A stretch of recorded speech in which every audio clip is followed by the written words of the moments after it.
Boa noite. Olha, é uma alegria muito grande estar aqui, tá? Tem um poeta paraense, ele foi pela primeira vez na vida lá em Foz do Iguaçu, e ele viu as cataratas. Eu sou do Pará, por isso eu conto essa história com propriedade. E se você for às cataratas hoje, você rodando, fazendo aquele tour ali, você vai encontrar uma plaquinha com uma frase que ele colocou ali quando viu as cataratas pela primeira vez. Ele disse assim: vi, ouvi e fiquei besta. Besta é uma expressão muito nortista, né? Que a gente usa para muitas coisas. O espanto é uma delas, né? E eu queria dizer para vocês que eu vi aqui a igreja de vocês, eu vi, ouvi e gostei. Não fiquei besta, mas gostei. Assim, eu acho que tudo que a gente faz na igreja tem que ser da melhor qualidade. Eu estava falando aqui para a Rizomara, puxa, como vocês capricharam, a igreja é linda. Parabéns aí pelo capricho, pelos detalhes, né? Eu percebo aqui que há detalhes assim bem interessantes aqui que igrejas grandes não têm. Então, parabéns, Deus seja louvado pela vida de vocês. Uma outra coisa, vocês precisam decidir sobre o nome da igreja de vocês, que isso me deu um enrosco hoje. Porque eu amanheci sabendo que eu ia pregar na igreja do Boa. Entrei no aplicativo, não vi igreja do Boa. Só tem Boa Vista, né? Boa Vista, acho que tem outra. E aí eu comecei a perguntar para os pastores, onde fica a igreja do Boa? Até que alguém me ajudou lá e disse, olha, eu acho que é a igreja do Boa Vista, depois eu confirmei, né? E eu vi aqui, tá boa, tá só boa, né? Acho que vocês precisam mandar consertar lá porque se alguém é convidado, de repente coloca boa, não vai achar, né? E aí acho que pegou boa, né? Pegou, então pronto, é boa. Tá certo? Muito bem. Abra sua Bíblia em Gênesis, no capítulo 39. Capítulo 39. Queria fazer uma perguntinha para você. Deus é com você? Tem? Tá bom. E quando você passa por perrengues, é com você também? E quando você não tem dinheiro nenhum, Ele está com você também? Está com você? E você diz isso? Puxa, Deus está comigo, estou sem nada no bolso. Quando você teve um amor frustrado aí, aqueles que namoram, ganharam um sapato 44 no traseiro, você diz assim, Deus está comigo, a minha namorada me deu um chute, que legal. Você é capaz de dizer essas coisas? Tem um texto na Bíblia que ele me trouxe sérias reflexões.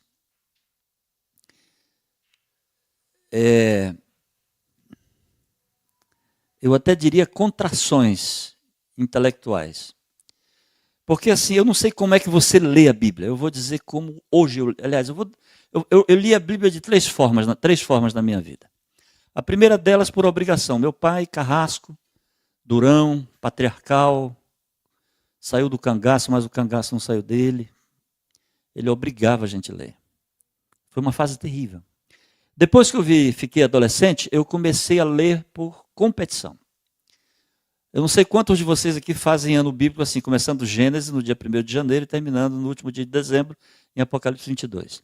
Eu até diria que é legal fazer isso 1, 2, 3 ou 4 vezes, mas não faça isso a vida toda, porque não tem lógica. Eu acho que um adventista que não é neófito, não é novo na fé, ele não pode ler a Bíblia desse jeito. Eu sempre me acompanha uma frase, eu sempre digo assim, melhor do que ler a Bíblia toda no ano, é ler a Bíblia o ano todo. Ok? Entendeu? Melhor do que ler a Bíblia toda no ano é ler a Bíblia o ano todo. Até que eu entrei numa terceira fase, que é a fase da alimentação. E um dia, eu fiz questão de trazer essa Bíblia aqui. Essa é uma Bíblia, vocês podem ver, é uma Bíblia bem surrada. Eu tenho muitas Bíblias. Eu geralmente, quando vou pregar, uso uma menor. Mas essa daqui, porque foi nessa Bíblia que isso aconteceu há muitos anos. Eu estava lendo Gênesis e me deparei com um texto que me deixou encafifado. Eu tenho que achar resposta para isso, porque não é possível.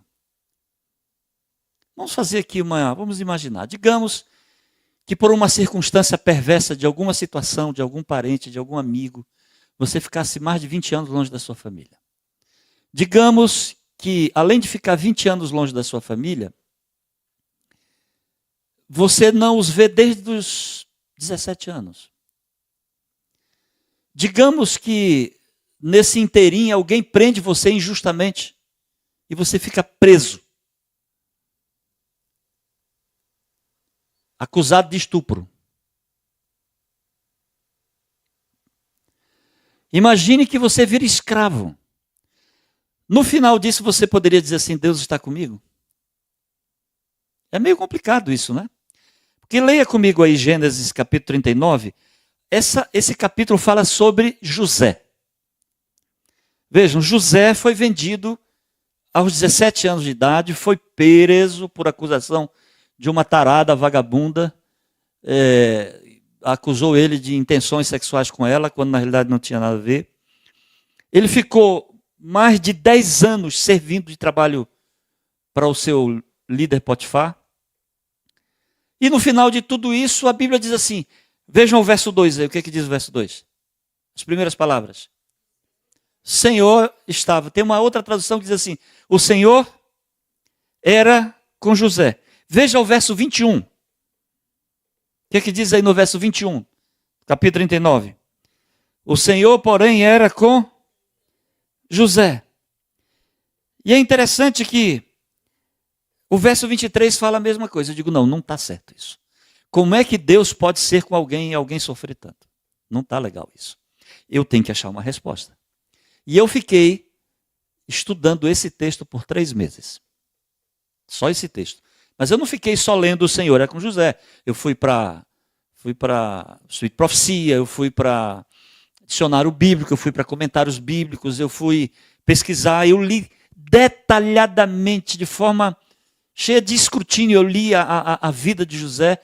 Eu conheço os detalhes menores da vida de José, porque eu dediquei tempo lendo essa história. Porque eu queria saber como é que alguém pode sofrer tanto e alguém dizer assim, Deus é comigo. Eu queria dizer rapidamente para vocês por que nós sofremos. O tema de hoje é sobre jovens, tá? Vocês vão lá, daqui a pouco vocês se encontram. Lá no Esplanada nós temos uma sala com aproximadamente 50, 60 jovens, chamada Mais Jovens, ou Sempre Jovens, perdão.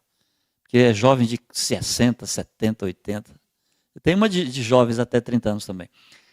Nós sofremos basicamente por 3 coisas. Primeiro, porque nós nascemos no mundo de pecado. Enquanto houver pecado, haverá sofrimento. Tira isso. Irmãos, eu não sou masoquista espiritual, eu não quero que ninguém sofra, mas eu tenho certeza absoluta que assim como o sofrimento bateu na minha porta, vai bater no seu. Se não bateu no seu até hoje, você é um ET. Você não devia nem estar entre nós. Tem alguém aqui que não sofreu? Levanta a mão aí, mentiroso, para a gente saber quem é. Todos nós já sofremos? Óbvio. Então, enquanto houver pecado, haverá sofrimento. Você sabe, um dos textos que eu mais amo na palavra de Deus é Apocalipse 21:4, lá que diz assim, já não haverá lágrimas, já não haverá morte e já não haverá dor, porque as primeiras coisas ali passou. Mas enquanto o pecado existir, nós vamos sofrer. Seja por uma situação familiar, seja por convívio de amigos falsos, seja por situações sociais, seja por situações no trabalho, seja até por encrencas dentro da igreja, que a igreja é cheia de encrencas. Eu sempre comparo a igreja com uma arca de Noé. Tinha tudo quanto é animal ali. Imundos e imundos. Imundos e limpos, puros. E ali, eu agora fui visitar, nos Estados Unidos, eu fui visitar a Arca de Noé. Não a original, óbvio, porque ninguém sabe onde ela está, mas eu fui visitar uma réplica dela, do tamanho e tal. É um negócio impressionante. A igreja é igual a Arca de Noé. Tem tudo quanto é tipo de bicho aqui dentro. E nem todo mundo se dá com... Às vezes tem gato que não se dá com cachorro. Eu não estou dizendo que tem irmão cachorro, tá? Está transmitindo, né? Tem que tomar cuidado. Então, veja, a primeira razão é porque a gente vive em pecado. A segunda razão por que nós sofremos é porque a gente vive em comunidade. Comunidade gera sofrimento. Você sabia disso? Vou dar um exemplo básico. Eu conheço algumas pessoas aqui, mas não conheço a intimidade de ninguém. Então eu vou falar coisas aqui, não quero se cair a carapuça na cabeça de alguém, não tem nada a ver com isso, vou sair daqui, vou embora, tranquilo, em paz. Mas assim, digamos que dentro da igreja o marido se separa da esposa. Os filhos sofrem? Sim ou não? A igreja sofre? Claro que sofre, porque nós somos uma família. Então viver em comunidade traz muito sofrimento. Agora, eu prefiro viver sofrendo em comunidade do que viver como ermitão, isolado. Eu não gosto. Essa senhora que está aqui, que é minha esposa, ela no passado aí queria morar depois da aposentadoria em sítio. Irmãos, eu vou em sítio, eu amo sítio. Mas para dormir sozinho eu não fico nem uma noite. Eu não tenho nada com mato. Eu sou urbano demais. Eu gosto de gente, eu gosto de barulho, eu gosto de prédios, eu gosto de movimento de carro. E ela dizia assim, compra um sítio para a gente. Eu disse, tudo bem, eu compro para você. Não tem problema. Eu te deixo lá na segunda e vou te buscar na sexta, mas eu não fico lá de jeito nenhum. Porque eu entro num processo depressivo. Eu sei que eu vou ter que ir para o mato aí, Daniel 12, quando a perseguição chegar, mas eu estou deixando para esse momento. Eu não quero antecipar o sofrimento. Mas viver em comunidade traz coisas ruins. Em terceiro lugar, a gente sofre porque é teimoso. A gente nasce teimoso, a gente vive teimoso, teimando com coisas que a gente não deveria teimar. Às vezes eu fico vendo as discussões, desculpa, irmão, eu sou assim bem rasgado no meu vocabulário, carrego comigo as características do Nordeste, do Norte do Brasil. Mas assim, eu vejo cada discussão idiota por coisas que vocês estão brigando por quê? Pura teimosia. Pura teimosia. Eu me lembro que em casa nós tínhamos uma comida, a comida do sábado era repetida. Durante todo, eu fiquei até os 12, 13 anos em casa, depois saí, nunca mais voltei, que eu fui para o colégio estudar. Mas dia de sábado em casa, a comida era o seguinte, eu vou aqui dizer, não estou fazendo apologia a tipo de alimentos, só estou contando o que se comia na minha casa quando eu tinha 12 anos de idade, porque um dia eu contei essa história, um vegetariano veio para cima de mim, o senhor falou em carne aí, pastor? Eu mandei ele catar coquinho, porque não tem nada a ver, eu estou contando uma história, não estou fazendo apologia, dizendo que você tem que comer. Mas em casa era assim, era maionese, frango caipira, macarrão, que não podia faltar, e tinha arroz também, uma saladinha para agradar a irmã White, e de sobremesa, pudim. Então, toda sexta-feira minha mãe fazia pudim. Você já viu como é que faz pudim? A calda. Você coloca o açúcar, aquilo é uma desgraça, irmão, para a saúde. Mas é gostoso. Você coloca o açúcar e fica mexendo, e aquilo vai derretendo. A minha irmã chegou e disse assim, mamãe, eu quero um pouco. Quando eu vi ela pedir um pouco, eu digo, eu vou me aproximar, porque se der para ela, dá para mim também. Aí minha mãe disse assim, está quente. Aí ela começou a chorar. Disse assim, mas eu quero. E a mamãe dizendo, está quente. Mas eu quero, está quente. E ela começou a gritar. A minha mãe disse, tu queres mesmo? Quero. Então me dá aqui a ponta do teu dedo. Pegou uma gota daquele açúcar. Colocou na ponta do dedo dela. E ela saiu gritando para a rua, para o quintal, dizendo assim, está quente, está quente. E a minha mãe atrás dela dizendo, eu te disse, eu te disse, eu te disse. Aí eu fiquei fora dessa parada. Mas assim, será que só dizer que está quente não resolve? Você tem que se queimar. Então nós sofremos porque somos teimosos. Então basicamente é por isso. É óbvio que tem outras variantes, mas eu não vou falar aqui. Muito bem. José sofreu, sim ou não? Então agora vamos ver a primeira resposta que ele deu para o sofrimento dele. Abra a Bíblia no capítulo 45. Capítulo 45. Vamos ver a primeira resposta que José dá, explicando por que ele sofreu. Capítulo 45. Eu nunca digo o verso para vocês não lerem na minha frente. Então aguarda um pouquinho aí, porque primeiro eu preciso colocar o contexto da história. Esse capítulo aqui, o 45. Depois você lê e você vai ver que é isso que eu estou falando. José se apresentou aos irmãos, dizendo assim, eu sou irmão de vocês. Eu sou aquele que vocês venderam. O que você acha que aconteceu com os irmãos? Ficaram pavorosos, ele vai passar a espada na garganta da gente, ele vai matar a gente. Vamos morrer. Eles entraram em pânico, é a hora da vingança. E aí, eles ficaram tão atordoados, embasbacados, que José teve que consolá-los. E a resposta, ou o consolo de José, é uma resposta que ele dá ao sofrimento dele. Vejam, o verso 5 diz assim: agora, pois, não vos entristeçais, nem vos irriteis contra vós mesmos, por me haverdes vendido para aqui, porque para a conversão da vida Deus me enviou adiante de vós. Olhe nos meus olhos aqui agora. Eu vou traduzir a resposta de José para os irmãos. Ei, vocês estão aqui agoniados por quê? Vocês estão espantados com medo de morrer? Não, nem fiquem preocupados. Sabe por quê? Porque toda esta situação maquiavélica, pelo que eu passei, todos esses anos de sofrimento, acusação, prisão, alienação, separação, fiquem tranquilos, porque isso não tem nada a ver com vocês. Isso foi um plano de Deus para que eu me tornasse governador do Egito e salvasse muitas vidas, como vocês estão vendo. Irmãos, quando eu li isso aqui, eu digo, agora lascou. Porque eu estou servindo a um Deus que é capaz de uma tamanha perversidade dessa, de fazer uma pessoa sofrer 22 anos só para cumprir o propósito dele. Aí eu fiquei pior. Digo, não é possível. Eu queria fazer uma pergunta para vocês. Deus manda o sofrimento, sim ou não? Sim ou não?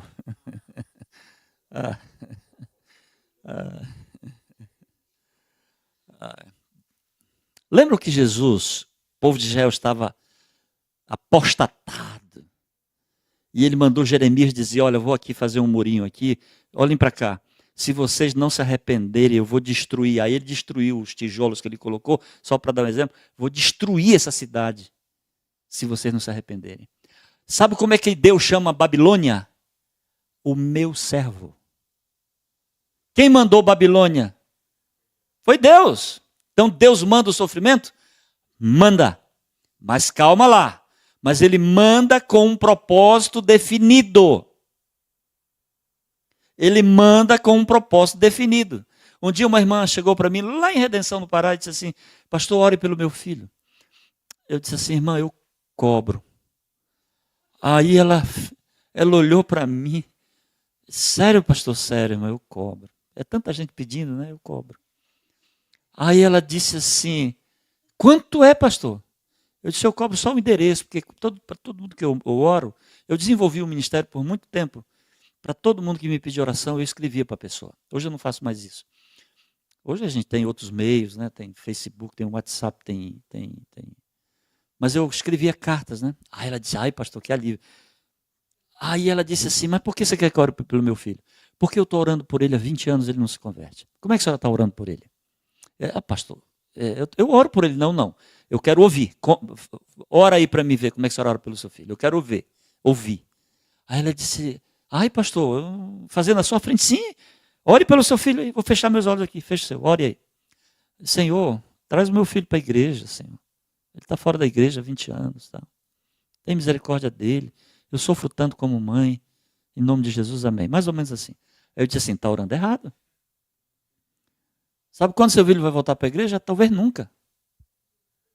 Sério, pastor? Como é então? Eu vou dizer para a senhora. Parte da sua oração está certa. Diga assim, Senhor Jesus, eu amo os meus filhos, eu quero vê-los na igreja. Traz ele para a igreja, o meu filho está 20 anos fora. Senhor, eu queria te fazer um pedido muito especial. Traz ele sem machucar. Mas, conjunção adversativa, quem é bom de português aqui sabe, mas, se ele não vir, traz de qualquer jeito, ainda que ele se machuque. Você tem coragem de orar assim, irmãos? Porque Deus, de vez em quando, ele... Você sabe o que eu mais amo na vida, os cultos de quarta-feiras? Aquelas irmãs piedosas, orando assim, pedindo assim, Senhor, irmãos, orem pelo meu marido, está fora da igreja, ele nunca nem esteve na igreja. Aí eu fico olhando para ela e digo, meu Deus, o marido dessa mulher não tem a mínima noção que aqui na igreja ela está orando por ele e Deus vai armar uma arapuca para ele cair nos braços dele. Ele não tem nem noção. Ele está correndo um perigo terrível de dar uma esbarrada em Jesus para ele sentir que está na hora de se arrepender. Então veja, Deus manda a dor, mas Ele não é o causador da dor. Ele manda por uma situação muito específica. Um dia estava almoçando eu, minha esposa e minhas 2 filhas. A minha mais velha tinha começado a faculdade de odontologia. E ela disse assim, pai, na sala de aula tem uma menina que não crê em Deus. Aí, você vai pegar água, querida? Puxa vida, você é uma abençoada. Ela já é casada? Com você? Porque se eu não fosse casada, eu já ia abençoar ela aqui para ela arrumar o marido rapidinho. Mas como ela já arrumou, que Deus abençoe vocês. E dê filhos para vocês, amém? Olha aí.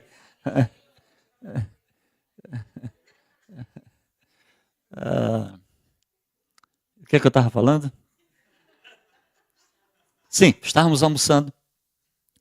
Aí ela me disse assim, pai, tem uma menina que não conhece Jesus, não acredita, é ateia. Eu digo, fala de Jesus para ela, filha, e tal. De alguma forma, com a sua vida, seja lá como for. Aí ela disse assim, pai, se um dia eu deixar de acreditar em Deus, o que é que você vai fazer?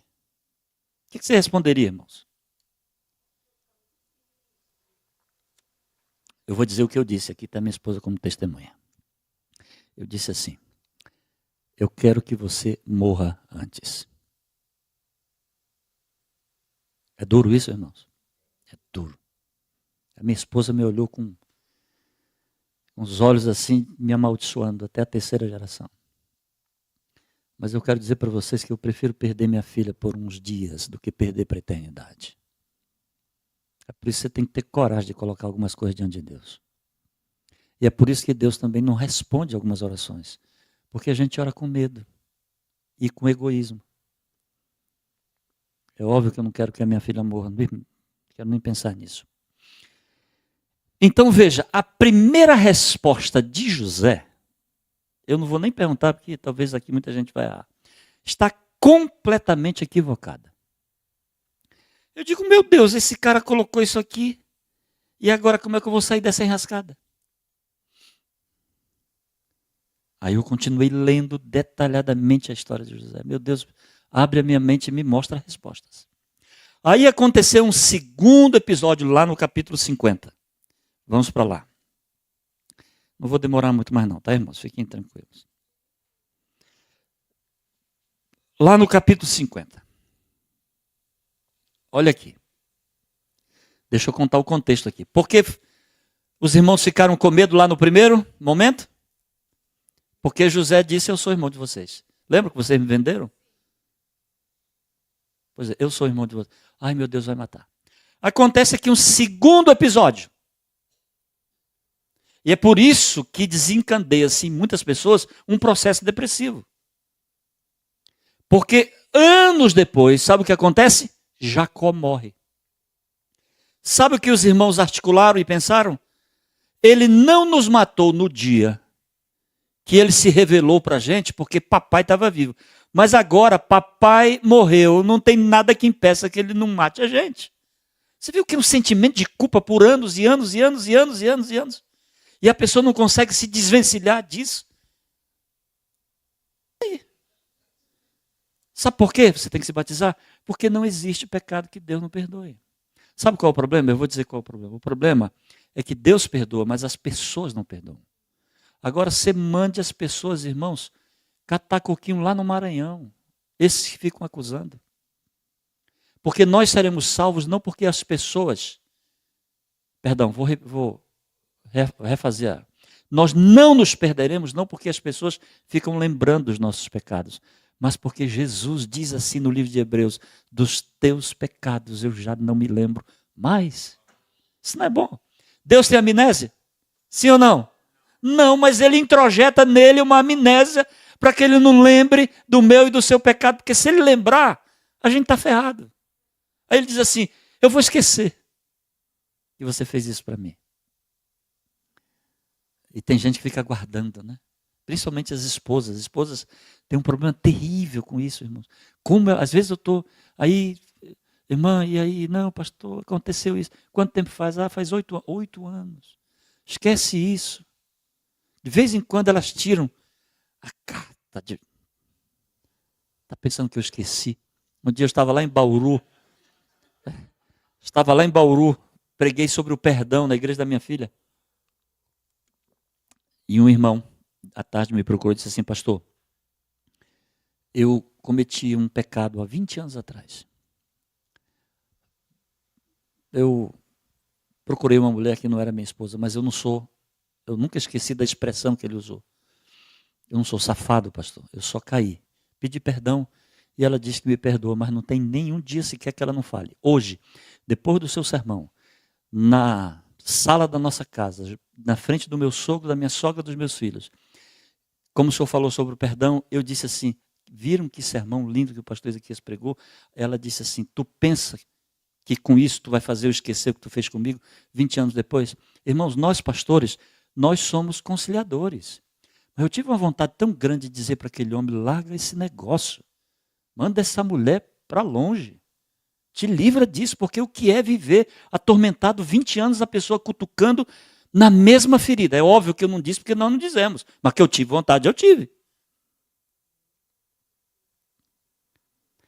Então os irmãos disseram assim, agora ele mata a gente. Aí José dá uma segunda resposta. Vejam como a segunda resposta parece, mas é bem diferente da primeira. Como foi a primeira? Ele disse assim, não vos entristeceis de terem tentado mal contra mim, porque Deus... Não foi assim. Deixa eu ler aqui, 45.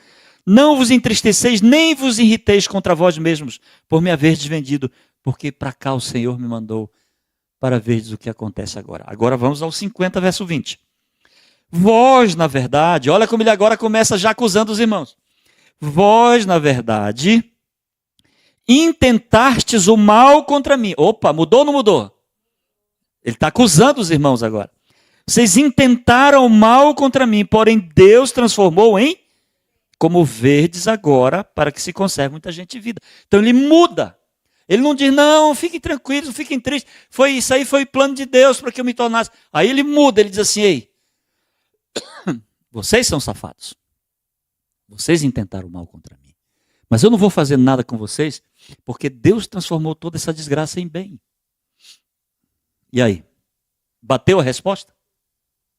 Bateu? Está certo agora? Pois eu quero dizer para você que José ainda estava errado.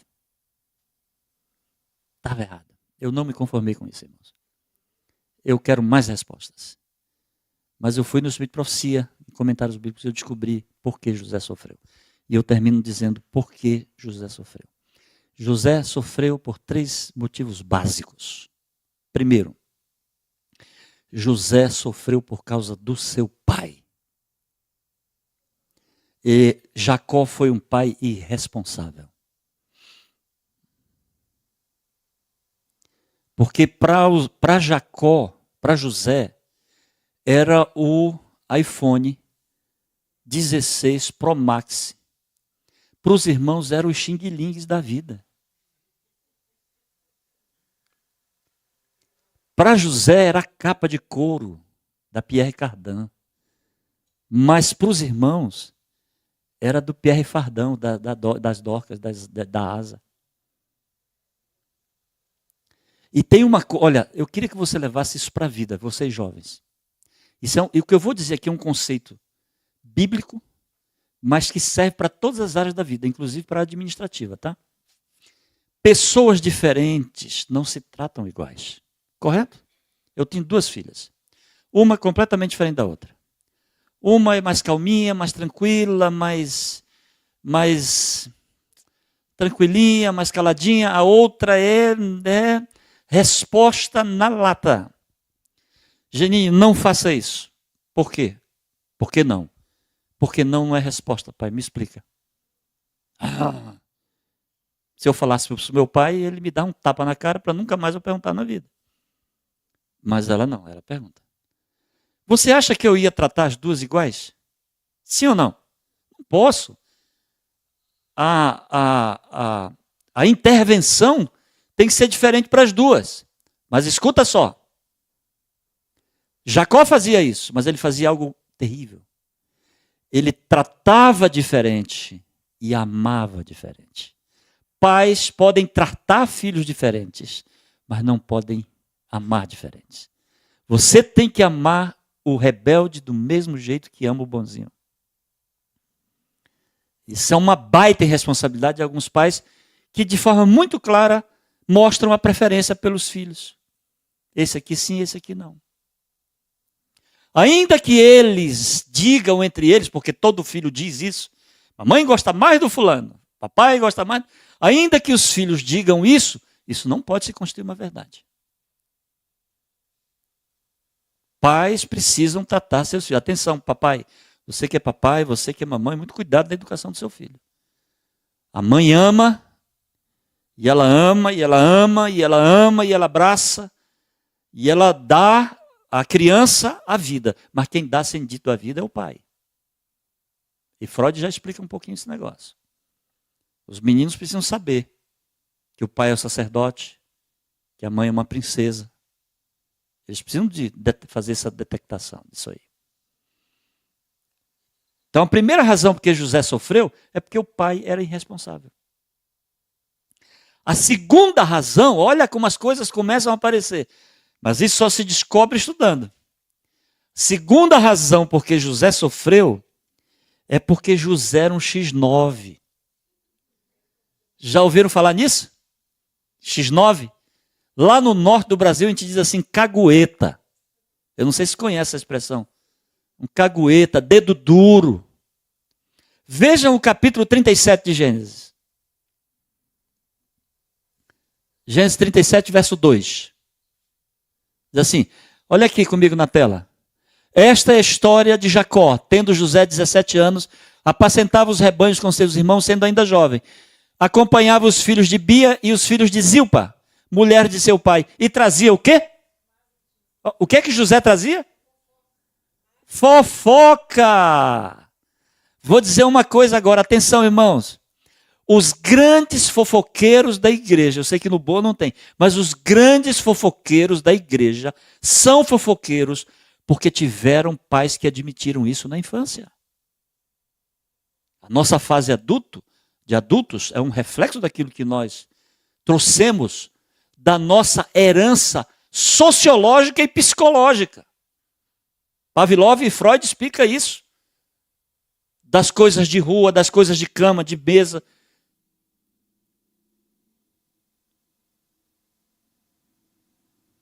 Ele era fofoqueiro. As minhas filhas estavam nessa fase do namoro, começando, né? E as meninas estão muito precoces hoje, né? E eu muito preocupado, que eu sempre fui um pai super protetor. Deus me deu 2 genros filhos, são meus filhos, maravilhosos. E aí, estavam estudando, mas estavam nessa fase lá no IACS. Aí eu liguei para uma, digo, filha, Genine, me diz uma coisa, a Jéssica tem alguma paquera aí? Fala para o pai. Ela disse assim, pai, pergunta para ela. Essas coisas é com a gente. Não, estou perguntando para você. Não, pai, a vida da Jéssica é da Jéssica, pergunta para ela. Aí eu liguei para a Jéssica, Jéssica, a Genine tem algum paquera aí? Que elas são muito próximas. Aí ela disse assim, pai, pergunta para ela. Eu digo, meu Deus, o mundo se voltou contra mim. Aí sabe o que eu descobri? Que elas duas tinham um código de ética. E sabe quando nós quebramos isso? Nunca. Que eu não quero que minhas filhas sejam fofoqueiras. De vez em quando a gente se reúne em casa. E aí a gente faz aquela rodinha da verdade. Já fizeram, experimentem isso. Com os filhos. Aí eles começam a dizer histórias que a gente nunca soube. Mas elas duas sabiam. Pai, um dia o senhor e a mamãe, o senhor era presidente lá no norte, a mamãe era departamental, vocês viajaram, nós fomos para uma festa de São João, escondido, com a filha do departamental de educação. Olha, Nunca disse que eu digo, eu não acredito que vocês foram. Sério, sério, pai. Mas vejam que elas falam, pai, a gente chegou lá, a gente sentiu tão mal, que a gente foi embora. De vez em quando a gente faz isso, a gente começa a descobrir coisas que uma guardou da outra. Isso é uma bênção. José era fofoqueiro. Quem é o irmão que gosta do outro fofoqueiro? Tudo ele vai entregar, tudo ele vai entregar. Não pode. Proteja o seu irmão, a sua irmã. Em terceiro lugar, José sofreu, porque na igreja, atenção irmãos, esse conceito leve também para a vida, na igreja, os fins não justificam os meios. O pai errou? Errou. Os filhos se sentiam rejeitados? Sim. Mas justifica o que eles fizeram com o irmão? Não. Porque no mundo espiritual não se paga o mal com o mal. Se paga o mal com o bem. Por isso José sofreu. Aí a gente diz assim, safadinho, quer dizer que foi por isso? Foi. Agora eu vou fazer 2 perguntas. E a gente vai terminar. Era plano de Deus que já José se tornasse governador do Egito, sim ou não? Sim. Segunda pergunta. Era plano de Deus que ele se tornasse governador da forma que ele se tornou? Sim ou não? Não. Com sofrimento? Não. Quem escolheu isso foi Deus? Não. Quem escolheu isso foi o pai de Jacó. Quem escolheu isso foram os irmãos de Jacó. Os filhos de Jacó. E quem escolheu isso foi José. Tem um texto do Espírito de Profecia que diz que José era tão mimado, que quando ele foi vendido, quando ele se distanciava das terras da Palestina, quando ele chegou no Egito, já era um outro homem transformado. Porque em casa os pais estragaram a sua educação. Eu queria fazer uma pergunta para você. Você acha que Deus tem um plano para você? Tem. Eu não sei qual é o plano de Deus para você. Eu não faço ideia. Você já pode estar em idade avançada. Deus tem um plano dele para você. A pergunta é se você vai aceitar. E aí eu termino contando uma história. Em casa eu tenho, minhas 2 filhas são dentistas, o meu genro é dentista, o outro não. Tem muita piada de dentista no nosso meio. Que um dia um indivíduo estava querendo extrair um dente. Saiu procurando um consultório. Aí encontrou um, mas ele viu uma placa interessante, inusitada, na frente do consultório. A placa dizia assim, extração dentária, com dor R$100, sem dor 50. Aí o cara ficou, com dor é mais caro. Aí ele entrou, que ele queria extrair o dente. Disse, doutor, eu vi uma placa ali, é verdade que com dor é 100 e sem dor é 50? Ele disse, é. Sem dor é mais barato? Ele disse, é. Você quer com dor ou sem dor? Ele disse, não, sem dor. Então sente aqui. Aí ele sentou, pegou aquele fósforo, aquele alicatezão, sem anestesia, nada. Pegou lá no terceiro molar, que é aquele lá de trás. Engatou, quando deu uma puxada, o indivíduo disse, ai! Ele disse, não grite que com dor é mais caro. Não grite que com dor é mais caro. A pergunta que eu vim fazer para vocês. Deus tem um plano para você. Você quer com dor ou sem dor? Você que vai escolher. Você é livre. Você é livre. Você pode escolher com dor ou sem dor. Eu tenho falado para jovens a minha vida toda. Eu fui departamental de jovens. Não faça, vai dar errado. Não, mas vai dar errado. Aí a pessoa vai dar errado. Ai, pastor, me ajuda, me socorre. Deu errado. Estava nas estrelas. Toda vez que você faz alguma coisa contrária à palavra de Deus, vai dar errado.